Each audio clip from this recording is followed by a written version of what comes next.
Hello दोस्तों, कहानी के 17वें भाग में आप सभी का स्वागत है। अगर आपने इससे पिछले भाग नहीं देखे हैं तो आप हमारे चैनल में विजिट करके देख सकते हैं। तो चलिए कहानी शुरू करते हैं। अब तक आपने सुना रिया जय ओबरॉय के घर आती है क्योंकि आज ऑफिस में हॉलिडे था, लेकिन जय ने रिया को प्रेजेंटेशन रेडी करने के लिए उसे अपने ही घर पर बुला रखा है। और यहाँ आकर रिया को पता चलता है कि आज जय की माँ की बरसी है। अब और कौन आने वाला है? दादी माँ, जय, रिया दोनों ही अंदर आ गए और रिया का हाथ जय ने अभी तुरंत ही छोड़ा था। घर के अंदर एंटर करने के बाद आप दोनों और कौन? कीर्ति ने कहा। जय हैरानी से, व्हाट, हम दोनों?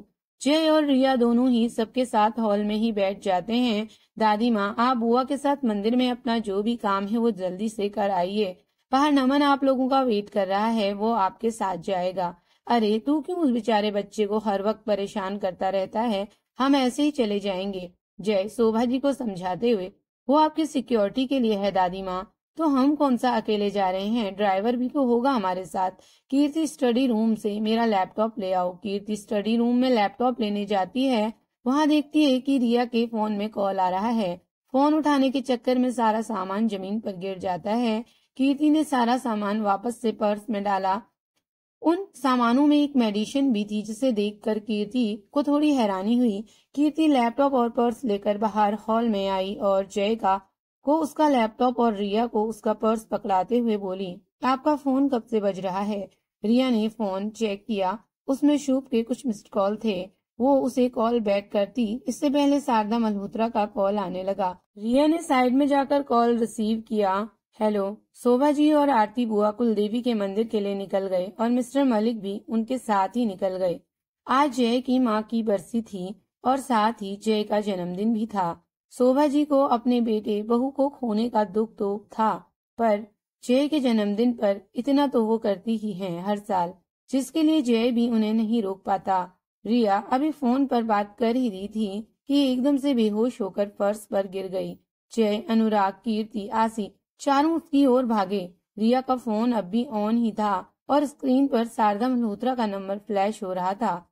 जय ने कॉल डिस्कनेक्ट की और फोन को अपने जेब में डाल लिया। रिया को गोद में उठाकर सोफे में लिटा दिया, रिया के गाल को थपथपाते हुए, रिया रिया ओपन योर आईज। रिया। आशी परेशान होते हुए, अचानक से क्या हो गया इसे? अभी तो बिल्कुल ठीक थी। 1 मिनट, मैं चेक करती हूँ। कीर्ति ने रिया की पल्स चेक की, बहुत स्लो चल रही थी। भाई, इसे आप मेरे रूम में ले चलिए। जय रिया को कीर्ति के रूम में ले आता है। आशी, अनुराग और रामू काका भी उनके पीछे पीछे रूम में पहुंचते हैं। सभी लोग घबरा गए कि अचानक रिया को क्या हो गया। अभी तो ठीक थी, लेकिन कीर्ति को काफी हद तक अंदाजा हो गया था रिया के ऐसे बेहोश होने का रीजन। थोड़ी देर पहले जो मेडिसिन उसके पर्स से गिरी थी, उसे देखकर और जय के दिमाग में एक ही बात घूम रही थी, शारदा मल्होत्रा। ऐसा भी क्या कह दिया उसकी माँ ने कि रिया बेहोश ही हो गई? रिया और उसकी माँ के बीच रिलेशन अच्छे नहीं है। ये बात उसी दिन जय को पता चल गई थी, जिस दिन फोन कॉल पर उसने दोनों माँ बेटी की बातें सुनी थी। रिया को बेड पर लेटाते हुए कीर्ति ने सबसे पहले उसका बीपी चेक किया। उसके अंदाजे से भी काफी ज्यादा लो था रिया का बीपी। कीर्ति ने उसे इंजेक्शन लगाया और रामू काका से नमक शक्कर मिलाकर नींबू पानी लाने के लिए कहा। रिया को इस तरह से देखकर जय सबसे ज्यादा परेशान था। जय रिया के सिरहाने पर बैठा था। रिया के लिए परवाह उसके चेहरे पर साफ झलक रही थी। भाई, वो ठीक है, तो ऐसे अचानक बेहोश कैसे हो गई? इसका ब्लड प्रेशर बहुत ज्यादा लो हो गया है, इसलिए। अनुराग परेशान होते हुए, लेकिन थोड़ी देर पहले तो बिल्कुल नॉर्मल थी, एकदम से कैसे? रिलैक्स गाइस, रिया को थोड़ी देर में होश आ जाएगा। शायद आज उन्होंने अपनी मेडिसिन नहीं ली, ये उसी का नतीजा है। जय हैरानी से, कैसी मेडिसिन? भाई, मैं जब स्टडी रूम में आपका लैपटॉप लेने गई थी तब रिया के पर्स से कुछ सामान नीचे गिर गया था और उसमें लो प्रेशर की मेडिसिन थी। शायद रिया ये मेडिसिन रेगुलर लेती है और आज ये स्किप हो गई। जय, ओह। जय कीर्ति की बात से कुछ हद तक रिलैक्स हो गया, लेकिन शारदा मल्होत्रा को लेकर शक अब भी उसके दिमाग में चल रहा था। वो रिया को देखते हुए बस यही सोच रहा था कि क्या प्रॉब्लम है रिया और उसके माँ के बीच। वो इस बारे में रिया से ओपनली कुछ पूछ भी नहीं सकता था। किस हक से पूछता वो, और क्या उसे कुछ बताएगी भी? नो, नेवर, कभी नहीं। रिया को वो बहुत अच्छे से जानता है। रिया कभी उसके साथ अपनी प्रॉब्लम नहीं शेयर करेगी। ये सब सोचते हुए सहसा ही उसका हाथ रिया के सिर पर आ गया। जय बहुत प्यार से रिया के सर पर हाथ फेर रहा था। उसे ऐसे करता देख कीर्ति, आशी, अनुराग तीनों मुस्कुराने लगे। लाची, रामू काका की बेटी, एक ट्रे में नींबू पानी और नाश्ता लेकर आई। कीर्ति ने उन्हें ट्रे टेबल पर रखकर जाने को कहा। इस शांति भरे माहौल में रिया का फोन एक बार फिर बजा। जय ने देखा शुभ का कॉल था। जय सोच में पड़ गया, वो फोन उठाए या नहीं, और अगर रिसीव करेगा तो शुभ से क्या कहेगा। फोन की रिंग बंद हो गई, फिर दोबारा कॉल नहीं आया। 15-20 मिनट बाद रिया को होश आया। जय उसके पास ही बैठा था और कीर्ति, आशी काउच पर, अनुराग बेड की दूसरी साइड में। तुम ठीक हो? रिया के उठते ही जय का पहला सवाल यही था, लेकिन रिया कुछ कहती उससे पहले ही कीर्ति उसके पास आकर उसे डांटने लगी। आप इतनी केयरलेस कैसे हो सकती हैं? जब आपको पता है कि ये मेडिसिन आपके लिए कितनी इम्पोर्टेंट है, तो आप इसे लेना कैसे स्किप कर सकती हैं? कि इस तरह की लापरवाही से बहुत बुरा इफेक्ट हो सकता है। How can you be so careless Riya? बेचारी रिया तो हैरान ही रह गई कीर्ति का ये रूप देखकर। उसके साथ साथ आशी, अनुराग और जय को भी समझ आ गया था कि कीर्ति अपने पेशेंट के साथ कितनी स्ट्रिक्टली पेश आती है। वो आज जल्दबाजी में हम भूल गए। रिया ने बेचारगी से कीर्ति के सामने मुंह बनाकर कहा। ऐसी भयानक डांट तो उसे शुभ और दाइमा भी नहीं लगाते। कीर्ति ने रिया के सामने नींबू पानी और स्नैक्स का ट्रे किया तो रिया ने उसकी तरफ संवालिया नजरों से देखा। ये सब कुछ अभी आपको फिनिश करना है, अभी फिनिश कीजिए राइट नाउ। आपने मेडिसिन नहीं ली है तो जाहिर सी बात है कि ब्रेकफास्ट भी नहीं किया होगा। इसे फिनिश कीजिए और फिर मेडिसिन लीजिए, उसके बाद ही कोई काम होगा। अब कीर्ति जय की तरफ देखते हुए, ये सब आपकी वजह से हुआ है भाई। जय, जो इतनी देर से खामोशी से सब देख रहा था, अचानक से हड़बड़ा गया। जय हैरानी से, मैंने क्या किया? कीर्ति, आप ही ने इन्हें टाइम पर आने का ऑर्डर दिया होगा और इसी के चक्कर में ये सब कांड हो गया। तो टाइम पर आना कोई गलत बात है क्या? अजीब पागल है तू। हाँ, सब पागल हैं, सिर्फ एक आपको छोड़कर। तो किसी को समय की परवाह ही नहीं है ना। हमने सब कुछ फिनिश कर लिया है और मेडिसिन भी ले ली है डॉक्टर साहिबा, तो प्लीज अब आप शांत हो जाइए। कीर्ति मुस्कुराते हुए, ओके, तो अब आगे क्या करना है? आगे क्या करना है मतलब? मीटिंग का टाइम हो रहा है, वही अटेंड करने जाना है। जय की तरफ देखते हुए, जाना है ना? नहीं, तुम्हें आराम की जरूरत है, तुम आराम करो, मैं अकेले ही चला जाऊंगा। नो सर, हमने मेडिसिन ले ली है, अब हम बिल्कुल ठीक हैं सर। ओके, तो चलो। ओके, तो मैं अपना बैग लेकर आती हूँ। जय ओबरॉय और रिया मीटिंग के लिए निकल जाते हैं। अनुराग को भी आज साइट पर कुछ काम था, वो भी शाम को टाइम पर आने का बोलकर चला गया। बचे आशी और कीर्ति, दोनों घर पर ही रुक गईं।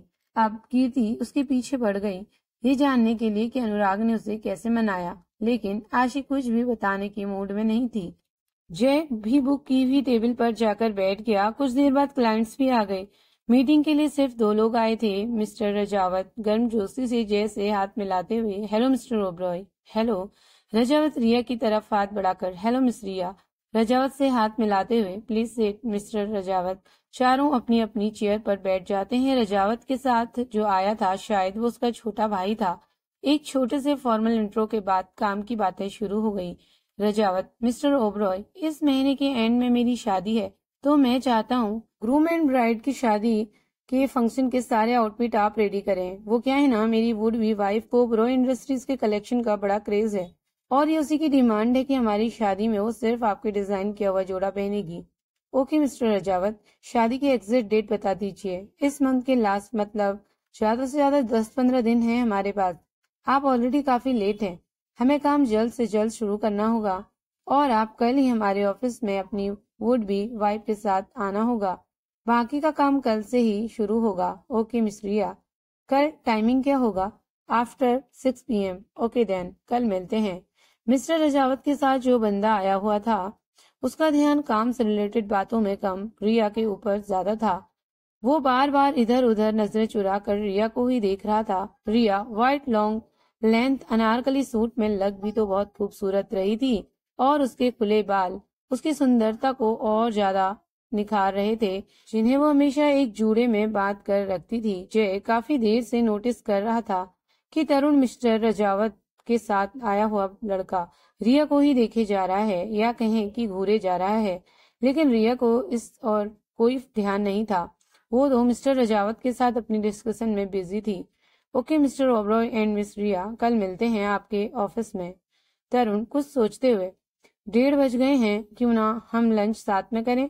तरुण बहाने ढूंढ रहा था रिया को कुछ देर और घूरने का, लेकिन जय ने उसके शातिर प्लान में पानी फेर दिया। जरूर करते, बट हमारी एक मीटिंग है 2 बजे से, वी आर गेटिंग लेट। रिया हैरानी से जय को देख रही थी। सर, आपने झूठ क्यों बोला? कैसा झूठ? मीटिंग तो 4 बजे है ना। तो फिर आपने अंदर 2 बजे क्यों कहा? क्योंकि तब तक हम कहीं और जा रहे हैं। कहाँ? थोड़ी देर में तुम्हें खुद पता चल जाएगा। इतना कहकर जय ने गाड़ी ठाड़े उपवन झील की तरफ बढ़ा दी। लगभग घंटे भर बाद दोनों झील के पास पहुंचे। दोनों कार से उतरकर झील के उस हिस्से की ओर बढ़ गए जहां जय अक्सर आया करता था, अकेले। लेकिन आज वो रिया को अपने साथ लाया था। रिया को भी वो जगह बहुत पसंद आई। मुंबई की भीड़ भाड़ और शोर शराबे से दूर बिल्कुल शांत और पीसफुल जगह थी ये। रिया कुछ पल के लिए इस जगह की सुंदरता को देखती रही, फिर उसका ध्यान जय पर गया, जो किसी सोच में डूबा इस झील के शांत पानी को देख रहा था। हम यहाँ क्यों आए हैं सर? जय रिया की तरफ देखकर, बस कुछ पल शांति के बिताना चाहता हूँ, अकेले। इसलिए? अच्छा, तो फिर हमें क्यों लाए अपने साथ? जय रिया की आंखों में देखते हुए, क्योंकि मैं शांति के कुछ पल अकेले में रहना चाहता हूँ तुम्हारे साथ। रिया हैरानी से, क्या? जय का इस तरह से देखना एक पल के लिए रिया के दिल की धड़कनों को बढ़ा गया। जय अब भी रिया की आंखों में देख रहा था। रिया हैरानी से उसे एक को एहसास हुआ कि उसने क्या कह दिया। जो उसके मन में चल रहा था अब वो उसकी जुबान पर आ गया था। वो कुछ पल रिया के साथ रहना चाहता था, अकेले। उसे तरुण का रिया को यूं देखना जरा भी बर्दाश्त नहीं हो रहा था। लेकिन क्यों वो रिया के लिए इतना पॉजिटिव हो रहा था? उसने अपने अंदर चल रही इन नॉन स्टॉप सवालों की उथल पुथल पर ब्रेक लगाई। रिया को रिया को खुद की ओर ऐसी संवलिया नजरों से देखता पाकर उसे एहसास हुआ कि शायद उसे रिया को ये सब नहीं कहना चाहिए था।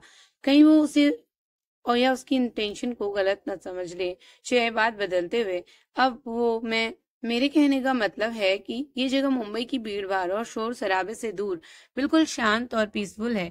इसलिए मैं तुम्हें अपने साथ ले आया। तुम्हें पसंद है ना ऐसी जगह? जय ने इधर उधर देखते हुए कहा। रिया ने भी उसके ऊपर से नजरें हटाई और सामने झील का सुंदर नजारा देखने लगी। बहुत अच्छी जगह है। एक मिनट, आपको कैसे पता हमें ऐसी जगह पसंद है? रिया एक बार फिर सवालिया नजरों से देखने लगी। जय मुस्कुराते हुए, बस पता है, लेकिन कैसे? जय मुस्कुराते हुए, मेरे सिक्स सेंस से। रिया मुंह बनाते हुए बड़बड़ाती है, उफ, बड़े आए सिक्स सेंस वाले। पक्का इन्होंने हमारे पीछे अपने जासूस लगा रखे हैं। कुछ कहा तुमने? रिया बड़ी सी स्माइल देते हुए, कुछ सुना आपने? नहीं तो हमने भी कुछ नहीं कहा। ओके। इसके बाद दोनों के बीच कोई बात नहीं हुई। जय चाहता था कि रिया उससे बात करे, लेकिन उसने तो जैसे मौन व्रत धारण कर लिया हो। आधे घंटे की खामोशी के बाद जय ने खुद ही पहल की, क्योंकि रिया तो कुछ कहने से रही। तुम अचानक बेहोश कैसे हो गई? पहले से तबीयत खराब थी या कोई और बात है? रिया जय की तरफ देखते हुए, मेडिसिन नहीं ली थी इसलिए। बताया तो था कीर्ति ने। फिर कुछ देर चुप रहकर, वैसे कॉल किसका आया था? मुझे लगा तुम उस कॉल के कारण। इतना कहकर जय चुप हो गया, क्योंकि रिया उसकी ओर कुछ इस तरह देख रही थी जैसे उसने कुछ गलत पूछ लिया हो। रिया वापस से सामने की ओर देखते हुए, हमारी माँ का फोन था। जय तो पहले से ही जानता था, फिर भी उसने अनजान बनते हुए कहा, अच्छा, क्या कह रही थी? जय ने फिर से एक सवाल किया, लेकिन इस बार रिया ने उसकी ओर नहीं देखा और सामने शांत झील के पानी में को देखने लगी। जय भी रिया को खामोशी से देख रहा था और शायद उसके कुछ कहने का इंतजार भी कर रहा था। कुछ ही पलों में जय ने देखा कि रिया की आंखों में हल्की नमी उतर आई है। रिया को ऐसे देख कर जय खुद को कोसने लगा। उसने क्यों किया रिया से ऐसा बेकार सवाल, जबकि वो काफी हद तक उसकी माँ का बिहेवियर जानता था। वो आगे बढ़कर उसके आंसू पोंछ देना चाहता था, लेकिन किस हक से? जय खुद को इस वक्त बहुत ही बेबस महसूस कर रहा था। वो रिया को ऐसे नहीं देख पा रहा था रोते हुए। उसने अपनी नजरें फेर ली।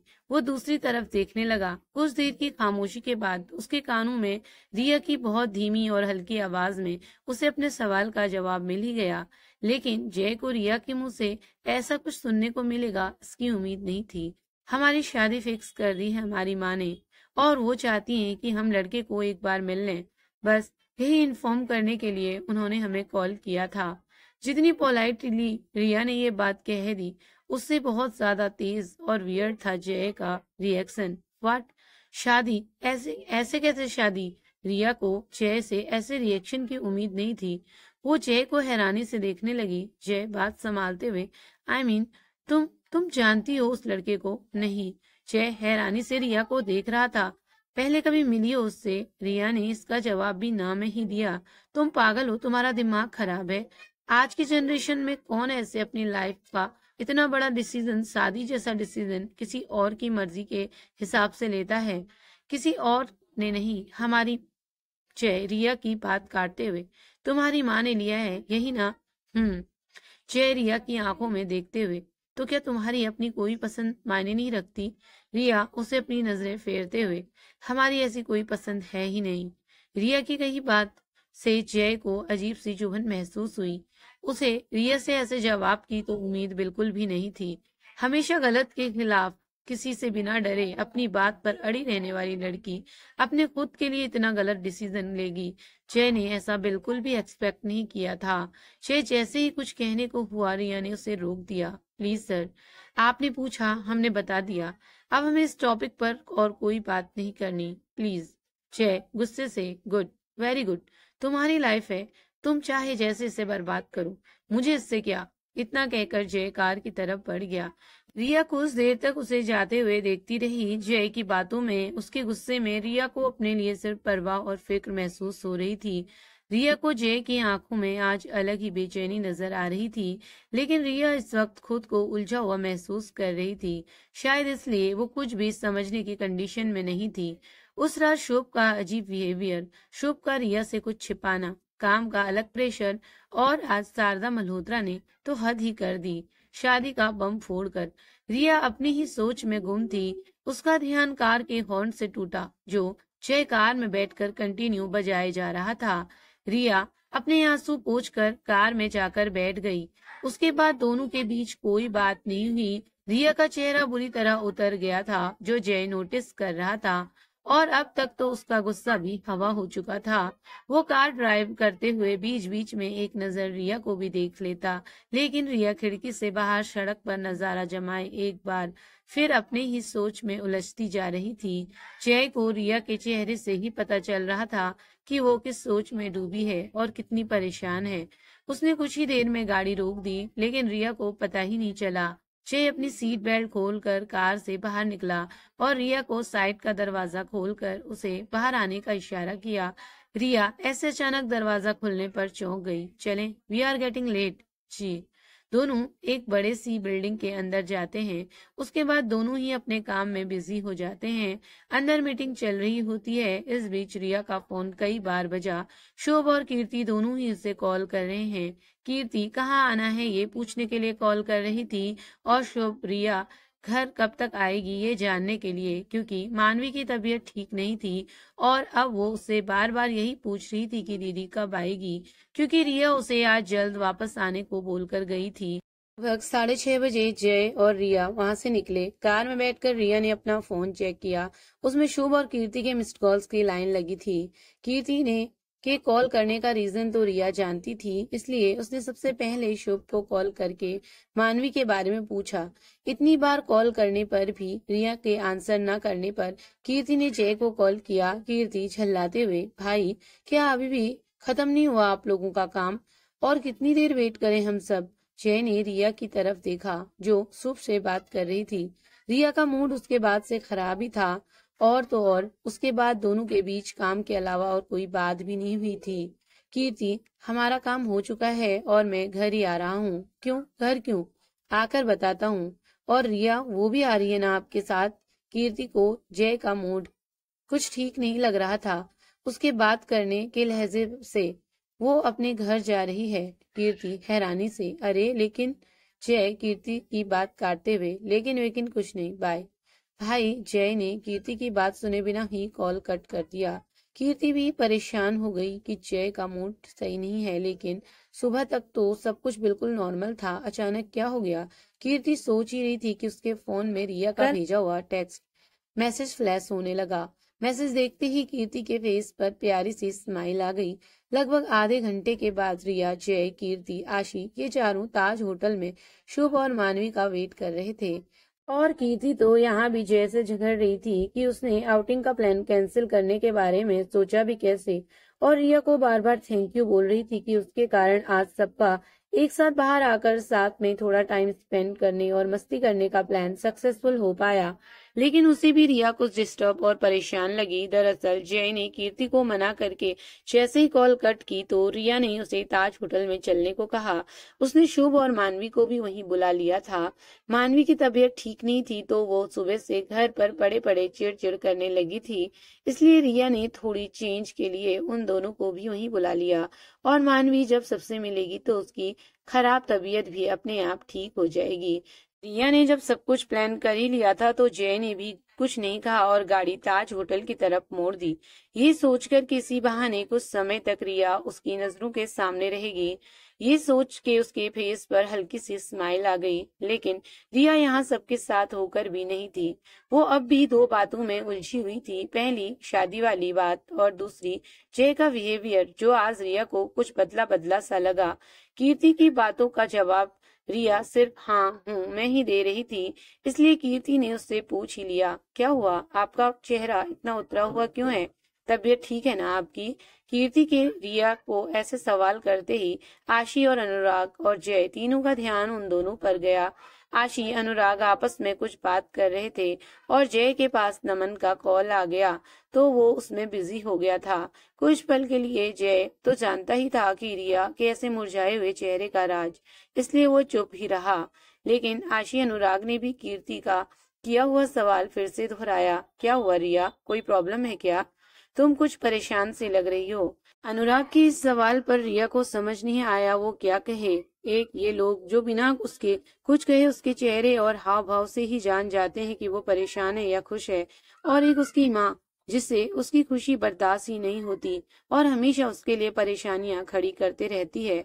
रिया को ऐसे सोच में गुम देख अनुराग को अब पक्का यकीन हो गया कि कोई तो बात है।